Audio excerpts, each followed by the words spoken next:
From MTN Sports, welcome to Grizzly Insider, sponsored by Albertsons Safeway. Hello and welcome to another edition of the Grizz Insider. Kyle Hansen out on assignment this last week. Happy to be joined by Derek Joseph here for the next half hour. And Derek, we've got so much to cover from a 59-2 blowout for the Grizzlies of Morehead State. But happy to have you on the show. What did you think of your first sideline experience? You know, it was incredible because it was just a great fan experience from what I saw out there at Washington Grizzly Stadium. You know, that first game, like, everyone was really intense, and you know, it was a very close game. And so now this second game that I've been to, I saw a little bit more of it just because there was a lot to cheer about in this game, and those fans, they never disappoint. I can say that much. And we'll try and cover all the things the fans had to cheer about. It was the 12th consecutive regular season sellout. That's a new school record now for Montana. They win 59-2. They improved to 2-1. On this episode, we'll talk with Coach Hauck. We'll also talk to the record-breaking running back in Nick Ostmo, the 8th member of the 2,000-yard club, before Derek and I get you all set to go for Western Carolina this week. How about just the energy on the sidelines right away when Junior Bergen came into the football game? Because we saw Junior Bergen's debut, Derek, and it certainly was electric in there when number 5 was on the field. You know, there's certain players that just have certain auras about them when they come onto the field, and Junior Bergen is one of those guys for Montana. You know, he walks out there and then just suddenly you just feel the entire stadium standing up on their own, and everyone's just very happy. You know, they got their star back. They got their guy, and he doesn't go out there and take a fair catch at first, and he goes out there and catches it and runs it for a few yards and gets into their territory. I thought for sure he was going to go for the fair catch. Like, nah, first time he's got to go take a return on top of that. And the rushing attack really was the story, Derek, throughout the course of the game. Over 400 yards rushing. We saw 4 different running backs that all excelled. What stood out to you when talking about the Grizzly rushing attack throughout the course of the game? Well, it was really the main thing for me was just watching the guys who don't usually get the playing time going out there. You had number 7, Malai, 176 yards. I couldn't believe that stat when I read it. I didn't buy it. I was like,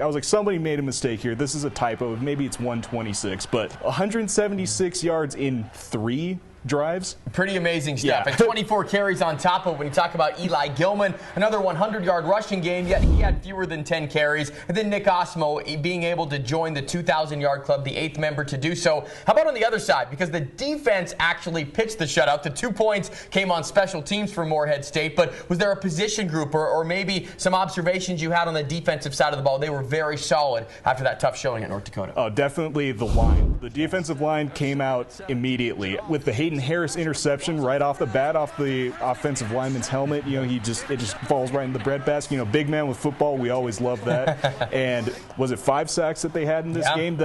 And just a lot of dominance there. And also another thing that stands out is that one fumble on the 4th down that put them in great field position. Like we said, they were in great field position the entire game. They were. The first 6 scoring drives for the Grizzlies, they began at the 50-yard line or in Morehead State territory. When talking about that defense now, they're top 10 in the country with 11 sacks, 5 sacks in each of their home games. Derek, also, I mean, the second half, you might look at it and say, okay, it's a runaway game, not much productive, nothing productive's going on. That would not be the case because so many players got in maybe for the first time and the depth that Montana was able to show. What did you feel about the morale on the sidelines and just seeing so many guys, as you mentioned, get in there for the future of the program? We're going to have to talk to Coach Hauck about that coming up. Well, and Coach Hauck even said it in his press conference yesterday, where he was just like, you know, those guys work just as hard as the starters do. You know, they're always the ones who go out there and they weightlift 5 days a week and they practice all day, every day, and they don't get to play always. So when they actually do get their playing time, it's great to see those guys get that opportunity. Well, it was said all week long this was a get-right opportunity for Montana, and they certainly got right against Morehead State, improving to 2-1 after the 59-2 win, the first ever 59-2 score in college football history. Derek and I have plenty more on the show. Don't go anywhere. We'll talk with Nick Ostmo momentarily, but Coach Hauck is coming up on the other side of the break.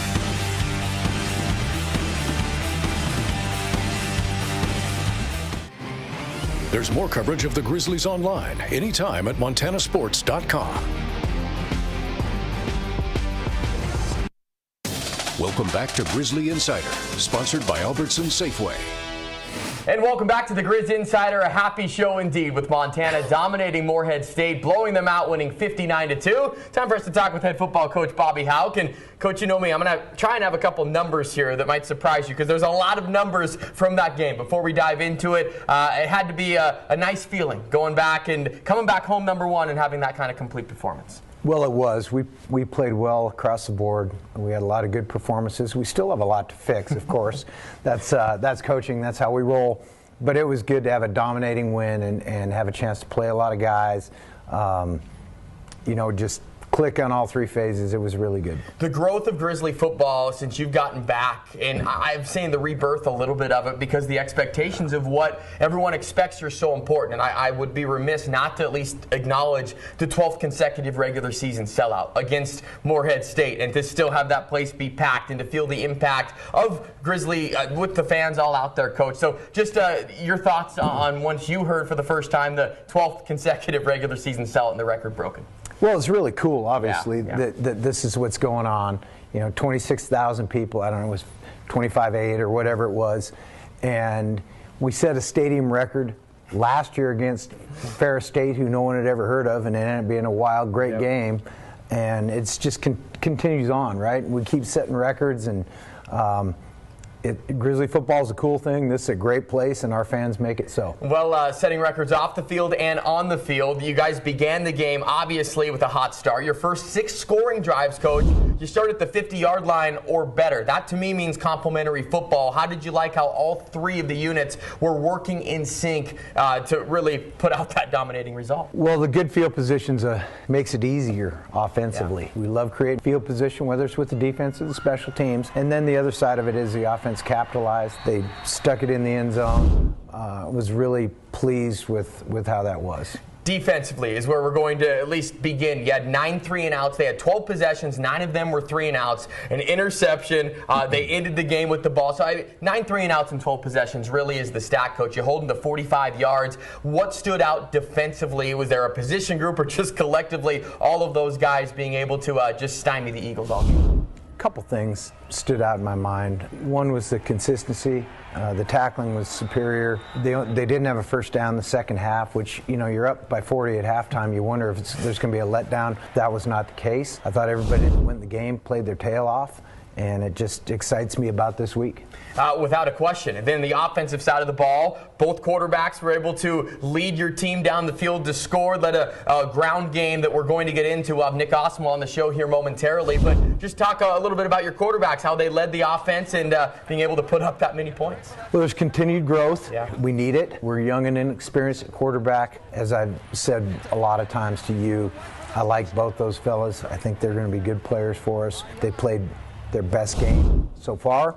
And then the chance to play 3 quarterbacks and get Caden in the game was good for us, too. Depth across the board, which we're going to get into, but now the rushing attack. 410 yards on the ground, the 3rd highest total in the last 30 years. It didn't matter who you put out there. They're all talented, but all of them were able to put up big-time performances. From Nick Ostmo's record-breaking performance, Eli Gilman over 100 yards again. Don't forget about Stevie Rocker Jr. He was good, got in the end zone. Malai Finotti, 24 carries, 176 yards all in the second half. What can you say about your rushing attack, and obviously everyone that helped them out? Well, we got up yesterday morning and talked about playing the freshman, Finotti, and consequently Stevie Rocker only got 3 carries.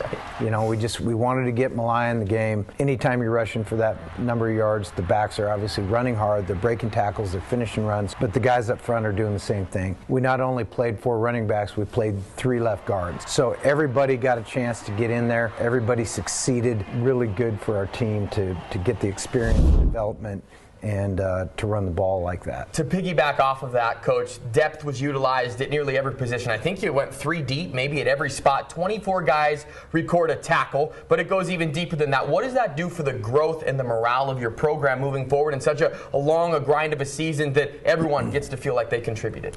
Well, that's the right question, morale and attitude.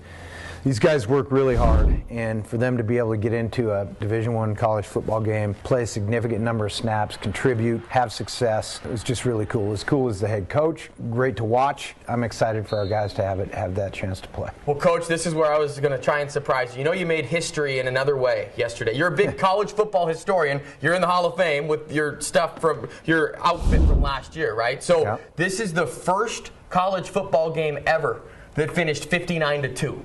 Ever in the history of college football. So you can tell you're quite the baseball guy with the numbers, but that's remarkable. And you know, 150 years of college football now? 150 years, or 152 or something. Over, yeah. But that's the only time. Probably glad we took a knee there at the end. We created history by taking a knee. Very classy as always, Coach. Well, congrats on the win, and we'll catch up with you next week. All right, go Grizzly. All right, we'll talk with Nick Ostmo on the other side of the break here on the Grizz Insider.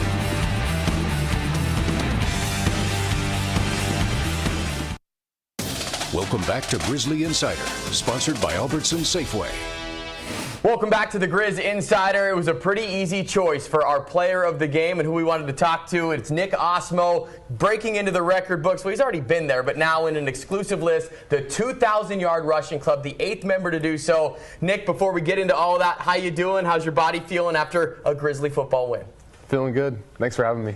No question. Take me through, let's go through the game on Saturday against Morehead State to where, and I know you guys, you're unselfish in that room where you probably didn't know where you were at, how many yards you needed, but just from the team perspective, for you guys to get a victory and to have that dominant response, what was it like from a team perspective? It's good to get back on track.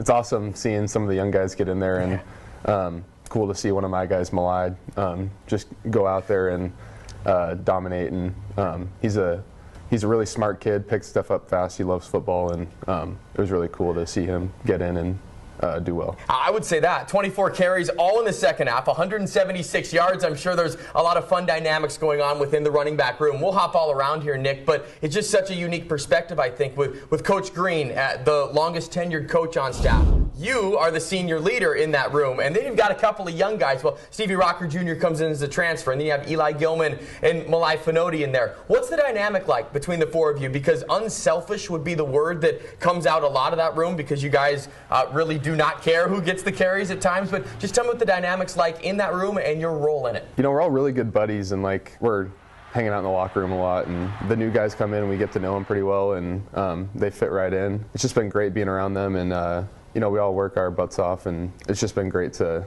be around those guys and have them push me and try to push them as much as I can. Well, we're going to try and make you talk about yourself here for about a minute, because I know it's about the team and everything moving forward, but you accomplished something that's pretty darn cool, Nick, to be in the 2,000-yard club. You're the 8th member to do it. You're projected to finish in the top 5 with a couple of Grizzly greats, but when you think of 2,000 yards and being a Montana Grizzly for your entire career, and of course coming back in the offseason, everyone knows your story now about that. What does that accomplishment mean to you? And if you do reflect a little bit, what things kind of come to mind? It's pretty cool just thinking back for like how long I've been here. It's kind of surreal, and to think about all the players that have kind of helped me get there, and all the blood, sweat, and tears that have been laid on the line for my success is pretty cool. And it's showing to Montana football, and just that we're all brothers and we'll like work for each other and helping each other get places. And I know that every single time I talk to you, make sure you credit your teammates and your offensive line, because you wouldn't be able to do it without them. And not only 8th in rushing yards, 8th in rushing touchdowns. You tied your position, Coach, so make sure to give Coach Green some crap about that this week. But getting into the end zone leads me to the next question, because you have a couple of my favorite touchdowns in my time doing this. So I have to ask you, what are some of your favorite touchdowns? Is there one that sticks out? Is there a couple? You've had some legendary games and moments, but what's maybe one or two that stick out to you, Nick? Obviously the one against the Cats. It's pretty hard to pass that one up. There was the Cal Poly one in the snow, or both of those in the snow were pretty cool. Yeah, those are probably the 2 or 3 that I really think about the most. You have a good perspective, again, on where Grizzly football was when you came in to where it's at now, because obviously it's been on the upward trajectory for a while, but how can you feel and maybe compare Grizzly football to when you were a freshman and obviously contributing to where you're at now, and made the decision to say, hey, I've got a job lined up, but I'm still coming back because I know something special is going on? I think it's just a really big emphasis in leadership, and it's kind of been something that's brought down from people years ago that like you kind of learn from, and you're like, these things they did good and these things maybe I'd do different. And I think that a lot of people have seen that and stepped up as leaders, and I think that it like really shows the young guys how to play, how to practice, how to work in the weight room, and hopefully that just shows for years to come. Well, Nick, I speak for a lot of Grizz fans. It's been a joy to watch you play, to grow throughout your career, and everything that you have has certainly been earned. So congratulations on getting into the 2,000-yard club. Best of luck the rest of the year. Thank you very much. All right, Derek will come back and join me when we return on the Grizz Insider. Take coverage of the Grizz with you. Download our app for your favorite mobile device today. Welcome back to Grizzly Insider, sponsored by Albertsons Safeway. Welcome back as the Grizz look to turn the page this week. Another home game and the final non-conference game of the season. It comes against the Catamounts of Western Carolina. Before Derek and I break it down, let's hear what Coach Hauck had to say. They're a really good team. They won against a ranked opponent last week. I really thought they had North Carolina State on the ropes. I watched a little bit of that one on TV. Getting ready to take the deep dive into them, obviously, as we're taping this. But they're a really good football team. Preseason ranked, a quarterback that's returning preseason All-American type pick. So we're going to have our hands full this weekend. Certainly going to be a big-time challenge coming up this week. Western Carolina, Derek, no joke, as they were preseason ranked, top 15, and then had a couple of tough results their first 2 weeks. Before we talk about the Catamounts, your thoughts on where the Grizzlies stand through 3 weeks? It's kind of a chance, I think, for everybody to catch their breath after playing two tough Missouri Valley opponents, and then getting that get-right win, as we talked about, against Morehead State. Where would you say the team stands through 3 weeks? Well, it's just like you said. They won against a good team at home, and then they lost against a good team. So you can't really fault them for that loss, especially, and we'll talk about this later, but North Dakota is a great team. And then with this game, it's exactly what it was supposed to be on paper. It was supposed to be a blowout, and they were supposed to beat this team by a lot, and they went out and did that. And I think, too, a lot of college football teams build one game in like this. Montana just waited until Game 3 to play it, so to get that confidence up and to get them going for Big Sky Conference play. It's just right around the corner, Derek. It's hard to fathom that in just 2 weeks we're going to have Big Sky games going every single weekend.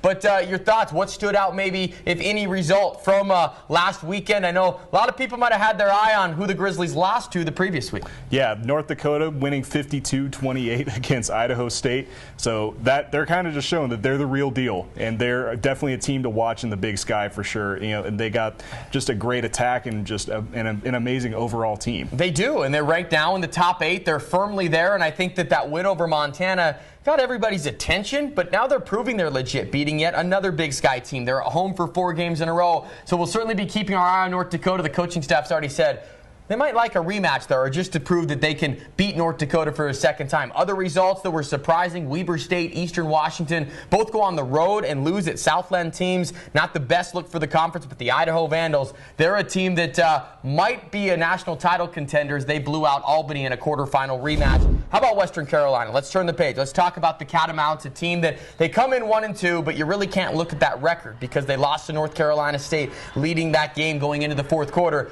But the one player, maybe one of the best players that's going to come into Missoula at all, Derek, is the quarterback for the Catamounts. Yes, their quarterback. He already has over 600 yards on this season, so that's definitely something that the Grizz they're going to want to pay attention to that, you know, because their cornerbacks, they're going to be like fighting for their lives against their receivers all day, and so that's definitely something that they're going to want to look at going into this next week. And that's Cole Gonzalez, the quarterback. He's on the Walter Payton watch list. They just won last week at 22nd ranked Elon. So again, Western Carolina comes in here from the Southern Conference. That's the same conference as Furman. So for folks out there that are trying to draw the comparisons, long ways away, they're making the road trip. But that game will be here in Missoula Saturday, 1 o'clock kickoff. We'll wrap up the show on the other side of the break.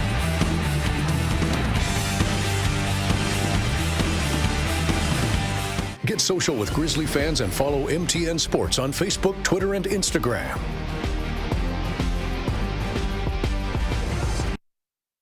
Welcome back to Grizzly Insider, sponsored by Albertsons Safeway.